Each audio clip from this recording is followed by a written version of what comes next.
Então, vamos ver aqui como é que a gente pode detectar o câncer de mama sem a mamografia, dando todas as alternativas.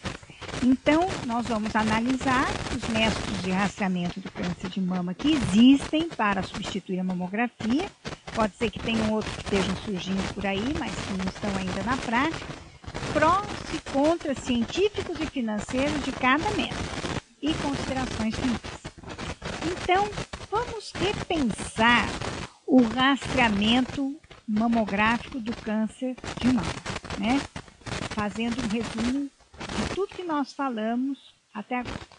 Se não detecta câncer nas mamas jovens de alto risco, se não diminui a ocorrência do câncer avançado em qualquer idade, se a mamografia não diminui o câncer de intervalo, aquele que é detectável, palpável pela própria paciente entre 2 exames de mamografia, se não consegue diminuir a mortalidade por câncer de mama, se aumentou em média 52% os diagnósticos do câncer que não existe.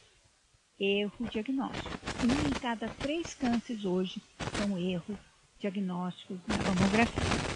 Se aumenta exames, biópsias, cirurgias, radioquimioterapias desnecessárias, a maioria deles pelo câncer que não existe, a vasta maioria, 70% deles carcinoma in situ, né? Se aumentou 36% mastectomia por câncer invasivo e até 4,2 vezes das mastectomias em câncer in situ. Se a mamografia é cancerígena e pode provocar o câncer, o método que está rastreando o câncer, e é dolorosa, eu acho que é óbvio que nós não podemos continuar com a mamografia. Então, que método deve substituir a mamografia? Quais são os requisitos ideais? Não vamos falar que eles existem.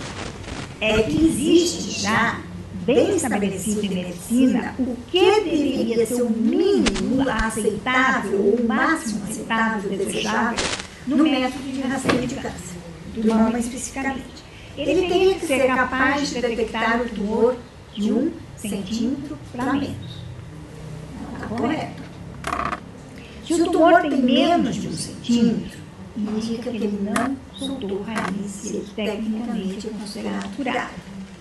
Se o tumor tem 16 milímetros, 35% de chance de metástase. 21 milímetros já é o câncer avançado. 42% deles com raízes pelo corpo.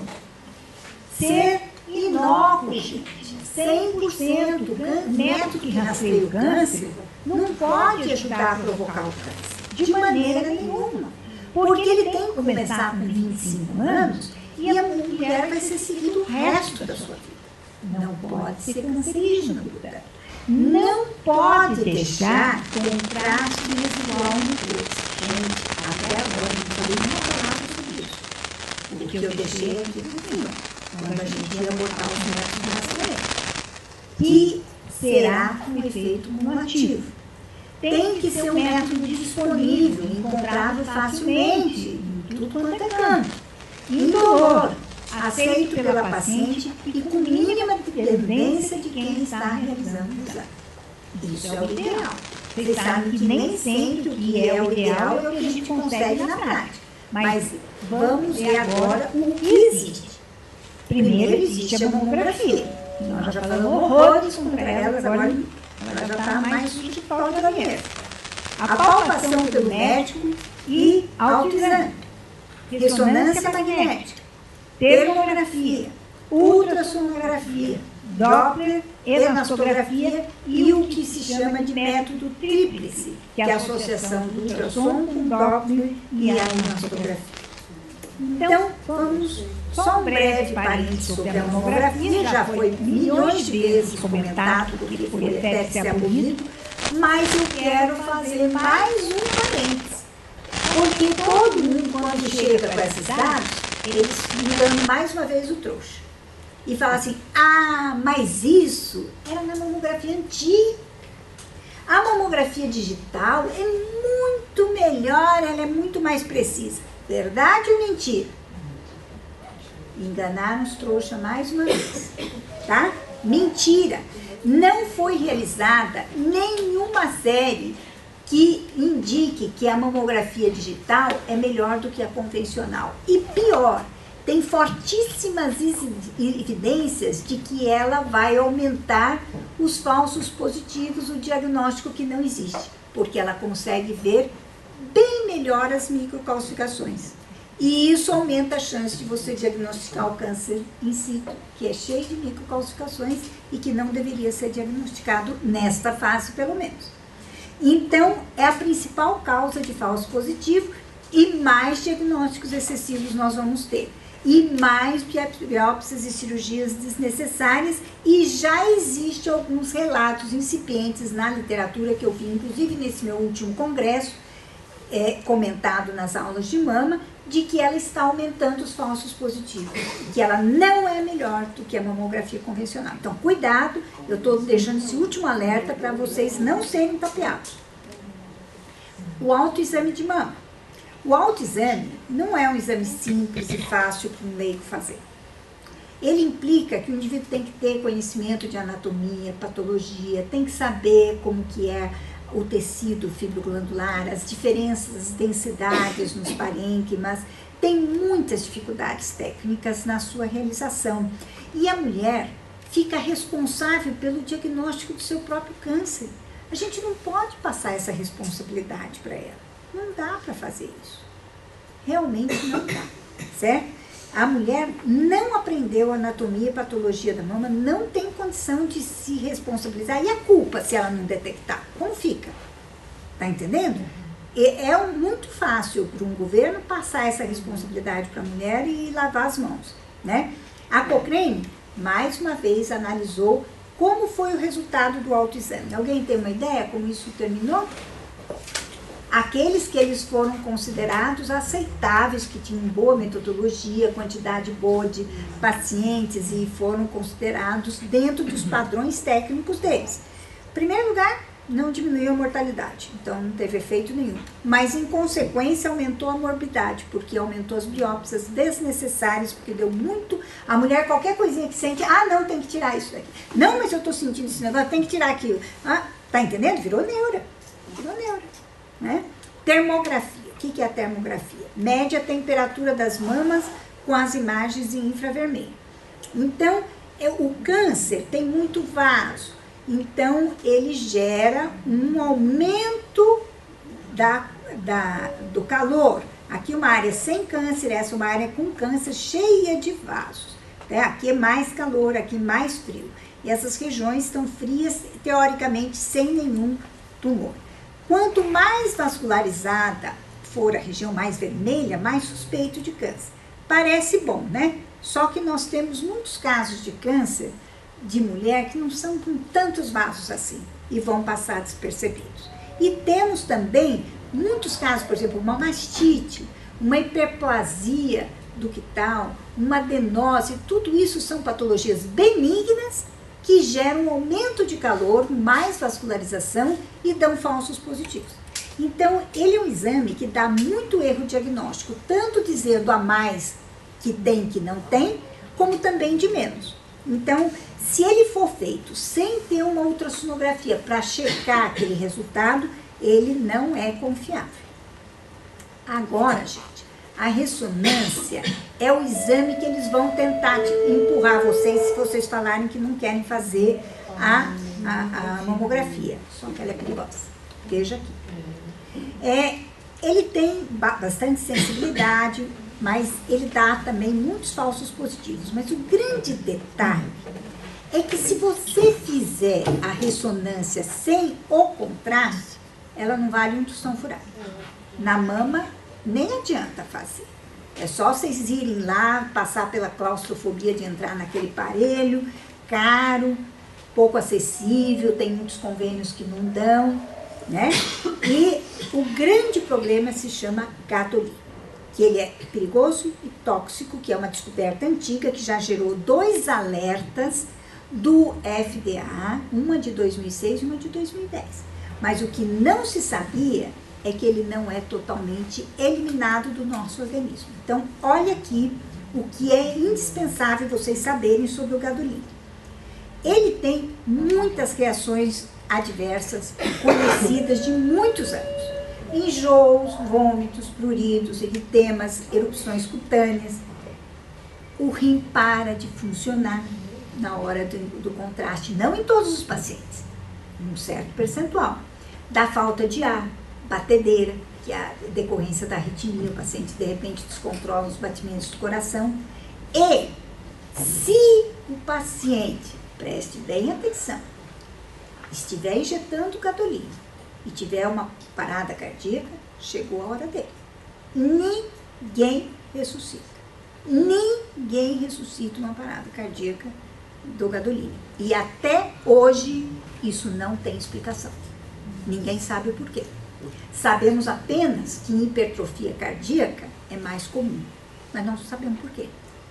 Entendeu? A causa, realmente. Mas sabemos agora que tem um outro porém. Alguém lembra daqueles 3 casos que morreram em Campinas? Foi em 2013, né? Fizeram todas as investigações, falaram que era contraste vencido, que tinha feito mal aplicado, que não tinha recurso. Tudo mentira, foi tudo direitinho, tá? Somente que o gadolínio é tóxico. O gadolínio é tóxico, pode matar. Agora o paciente não é informado sobre isso, né? E ele tem um outro problema que não mata na hora, mas pode, se desenvolver, matar a longo prazo, que se chama fibrose sistêmica nefrogênica. Eu estou acompanhando agora 2 pacientes que desenvolveram esse quadro, porque fizeram várias ressonâncias. E até recentemente, eu não consegui entender o porquê que a longo prazo começava a desenvolver fibrose no subcutâneo, no fígado, no pulmão, no coração, não sei o quê, nos tendões. Pessoa, teve uma que entrou assim, que mal conseguia se movimentar, porque estava com vários músculos e tendões acometidos por esses nódulos fibrosos e muito doloridos, tá? Por causa disso, teve 2 alertas do FDA, Food and Drug Administration, 2006 e 2010. Mas a descoberta recente, que veio no fevereiro deste ano, é que o gadolínio não é totalmente eliminado por exame. Ele fica com resíduo e deposita-se principalmente no cérebro. Mas agora eu consigo entender por que tem o quadro de fibrose nefrogênica. Se você sobra um resíduo no teu corpo, pode começar ele a responder formando fibrose, tentando eliminar aquele corpo estranho que está lá. Tá entendendo? Então, eu acho essa uma explicação possível, mas não está provado. Quero deixar claro que isso é uma cogitação minha, mas que é bem possível. E olha a dose, descoberta em autópsias de pacientes que fizeram ressonância e tomaram gadolínio. Até 6,6 microgramas de gadolínio por grama de tecido cerebral foi encontrado nesses pacientes autopsiados. E sabe como que eles descobriram isso? Porque na fase sem contraste, depois que o paciente já tinha feito várias ressonâncias, fazia a ressonância e tinha contraste lá no cérebro. Poxa, você deu contraste? Não, não dei contraste. Tem certeza que não deu contraste? Não, não deu contraste. Então tinha sobrado dos outros exames. E eles descobriram também que ele era cumulativo. Então as conclusões desses autores que publicaram, eles são da Mayo Clinic, o gadolínio deposita-se permanentemente nos tecidos neuronais e proporcional à dose. Quanto mais ressonância você fizer, mais depósito vai ter. Os depósitos independem da função renal. Não se sabe o significado clínico disso. Então antes de nós fazermos nossa próxima ressonância, nós temos que esperar o resultado desses estudos. Ou se fizer ressonância, sem gadolínio. E adianta daí fazer mama sem gadolínio? O que eu falei no início? Não adianta. Então, a ressonância, vocês devem deixar só em último caso, se já tiver um câncer diagnosticado, no pré-operatório para eles rastrearem focos adicionais. Essa é a grande indicação. Aí eu acho que o benefício compensa o risco. Mas assim, de rastreamento de rotina, nem pensar. Vamos fazer coisa mais simples, né? Vamos evitar a ressonância. O método tríplice é o que eu acho o mais perfeito atualmente, onde nós associamos o ultrassom, Doppler e a elastografia. Nós já estamos com 3 métodos diferentes que atuam com 3 princípios físicos que são realizados num só tempo de exame por um único examinador que vai interpretar todos os 3 achados concomitantemente num só tempo de exame. O ultrassom tem a capacidade de delinear a anatomia e as doenças dos órgãos. O Doppler, o quanto de vascularização existe nas doenças que foram detectadas no tecido normal. E a elastografia vai conseguir detectar a consistência dos tecidos normais e anormais do câncer, dos tumores e tudo mais. É uma informação extremamente útil e o lado bom. Quanto mais princípios físicos, mais recursos diagnósticos, menos erros. O consenso da elastografia, que acrescentou muito nos nossos diagnósticos, que foi neste aí que eu fui em abril de 2015, foi que se ela der padrão benigno, não precisa nem fazer biópsia, de tanto acerto que ela tem dado para caracterizar como benigno, porque se der maligno, tem que opinar de qualquer forma. Então, melhor, obviamente, é quando os 3 métodos concordam dando o diagnóstico ou de benigno ou de maligno. Mas às vezes, só um deles pode dar maligno, e porque você utilizou 3 métodos, você detectou. Tá? O lado ruim é uma máquina, é operador dependente, operador dependente depende de quem é o médico que faz e qual o protocolo que ele vai aplicar. Se é o nível 1, nível 2, nível 3 ou nível 4. Tá? Quanto mais avançado for o protocolo, mais diagnóstico será. Baixa disponibilidade, pouquíssimos serviços realizando, poucos profissionais treinados e os convênios não cobrem. Então, esse é o lado ruim. A gente tem que falar tudo bom de cada método. Mas, quanto mais métodos, menor o risco de um falso negativo. Eu gosto de citar este exemplo nosso, que foi publicado em 2011, porque nós fizemos o ultrassom, vimos as microcalcificações, mas nenhum tumor. Aí fizemos o Doppler, nenhuma anormalidade de vascularização. Tudo certinho. E o Doppler pulsat foi feito em velocidade baixíssima. Tudo isso indicava benignidade. Eu estava ficando tranquilo, mas eu tinha recebido o meu elastógrafo. Aí deixa eu dar espiada essas calcificações como são na elastografia. E o susto? Olha aqui o que aconteceu. O tumor aqui não era visto em nenhum dos outros métodos. Certo? Um câncer invasivo ductal invasivo estava lá, só porque ele não foi visto nos outros métodos. Porque ele era isoecogênico, tinha mesmo contraste do tecido normal da mama. Então não conseguiu ser visto. E não era muito vascularizado, então o Doppler não detectou. Mas porque foi no método tríplice, conseguimos detectar. Nem assim nesse caso. Daí ela me pediu para publicar na revista dela. As recomendações do rastreio do câncer de mama com base no conhecimento atual. Não realizar mamografia e se realizar jamais antes dos 50 anos. Tá? Proteger a tireoide sempre com colar de chumbo se por acaso insistir muito. Senão não faço. Vai para outro serviço. Evitar a ressonância devido ao gadolínio. Muitos efeitos adversos imediatos e tentativos.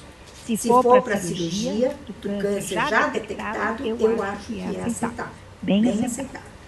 Preferir métodos de rastreio que sejam 100% novos, gente. Nós estamos para detectar uma doença, não para criar uma doença. Certo? O método tríplice, lógico que é ideal. Não tem o método tríplice, ultrassom e Doppler. Não tem ultrassom e Doppler, só ultrassom. A termografia deve ser realizada só se concomitantemente com a ultrassonografia para ela corrigir aqueles falsos positivos e falsos negativos. E não tem o método tríplice. não tem ultrassom DOPS, não tem ultrassom só, não tem termografia, então faz palpação pelo médico. Pelo médico. Não estamos falando de autoexame. Palpação feita pelo médico. Teve formação e treinamento para fazer isso. Tá? Como rastrear a mama de alto risco e baixo risco? Na mama de alto risco, nós já vimos as mamas densas, um histórico familiar pessoal genético de câncer, pacientes com exposição à radiação prévia, também muito importante, né? Pacientes, por exemplo, que tiveram naquela região de Chernobyl ou que fizeram radioterapia por causa de um linfoma, essas pacientes que fizeram muito raio-x de tórax na época que tinha tuberculose, desenvolveram muito câncer, né? Pacientes que tomaram muito hormônio, né? Tudo isso pacientes de risco. Então, o exame inicial, 25 anos, para estabelecer a densidade. Porque basta esse dado para você saber se você entra na faixa de baixo risco ou alto risco. E tem o risco moderado. Né? Então, dentro dos graus de densidade, 1, 2, 3, 4. Tá? O exame genético sempre que possível, o exame é ideal, mas demorado, pouco disponível, operador dependente e poucos médicos treinados. Na falta do ideal, a gente vai para as alternativas que nós já mencionamos. A mama de baixo risco é uma mama que tem muita gordura e pouca glândula mamária e não tem histórico familiar. Tá? Nenhum fator daqueles de risco. Também, como você vai saber se é de risco ou não é de risco? Tem que fazer o primeiro exame com 25 anos para ver o grau de densidade do parênquima. E vamos classificar essa densidade. A partir daí a gente orienta. Se hipodensa, pode fazer o rastreio a partir dos 40 anos. Tá? O exame TRIPS, mais uma vez, é ideal, senão aquelas alternativas que já foram mencionadas. De quanto em quanto tempo deve ser rastreada a mama? Não tem uma resposta única dessa pergunta. Tá? Depende da idade e do caso clínico. 2 semanas é o tempo entre um exame e outro. Se houver sinais de inflamação na mama e depois de tratar com antibióticos e anti-inflamatórios, a inflamação não ceder. Se acontecer isso, pode ser um câncer inflamatório. Então, a mulher tem que ser rastreada por 2 semanas quando não cede ao tratamento. Semestral e mama de risco a partir de 25 anos. De onde nós tiramos esse semestral? Da biologia tumoral. Tá? O tempo médio de duplicação está em torno de 200 dias. Então, tem que ser 180, tá? Um período bem razoável. E precisa ser bem rigorosa com isso para não falhar, né?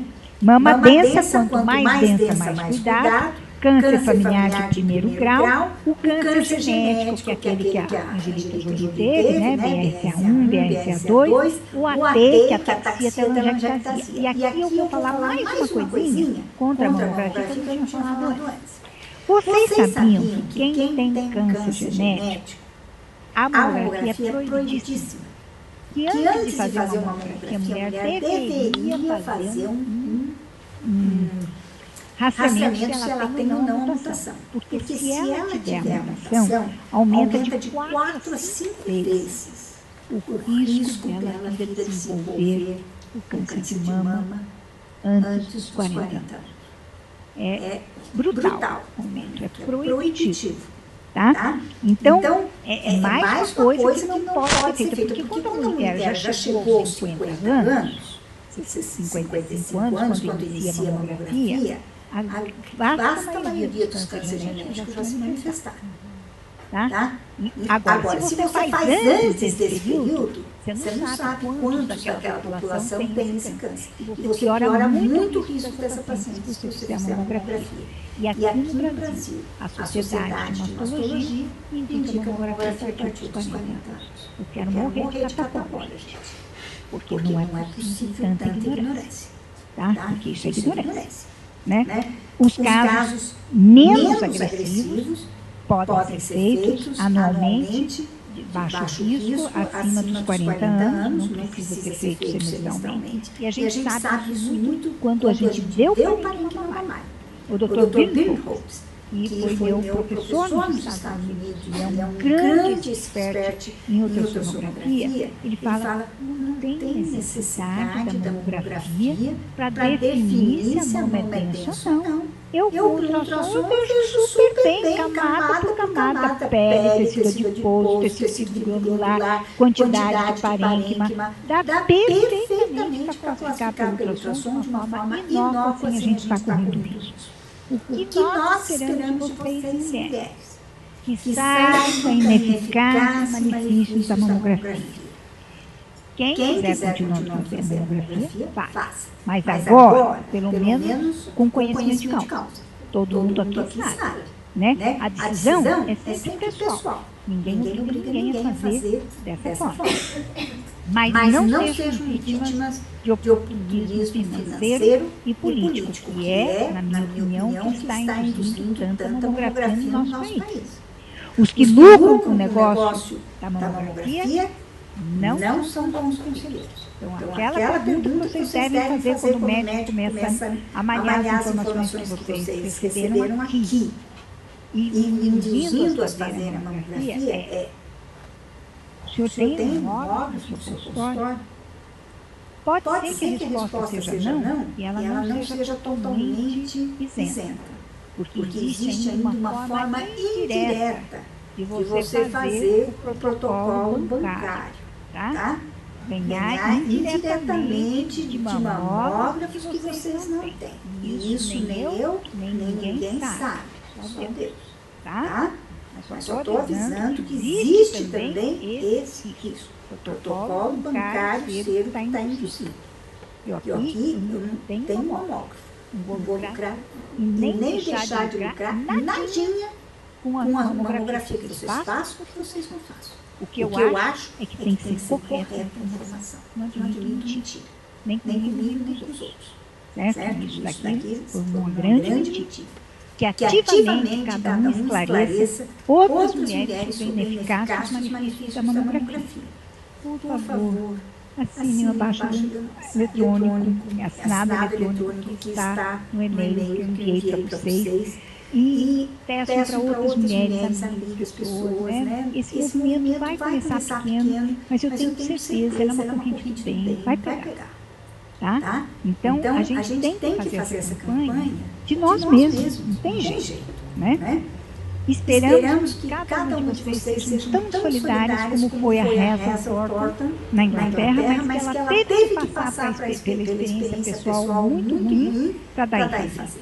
Ela teve um carcinoma in situ diagnosticado, quando ela tinha 57 anos, fizeram uma mastectomia parcial nela, deram hormonioterapia, que ela acabou não suportando, interrompeu por conta própria, e daí gradualmente ela foi descobrindo, investigando, tudo isso que eu fui falando, ela foi descobrindo, porque lá eles respeitam muito a Cochrane, né? A Cochrane é da Inglaterra, né?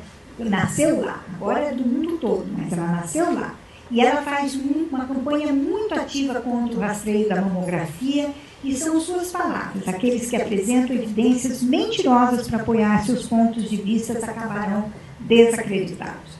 Avisem as mulheres sobre os possíveis malefícios da mamografia, que elas não sabem. E aqui o Dr. Peter é meu guru da mamografia, vocês já perceberam, né? Eu admiro esse homem demais a conta pela sua coragem e integridade científica. Ele considera a mamografia um dos maiores fiascos na área da saúde. Quadrilhas de cientistas escrupulosos adulteraram dados científicos visando benefício pessoal. Nunca, e eles sabiam, houve qualquer evidência favorável à mamografia.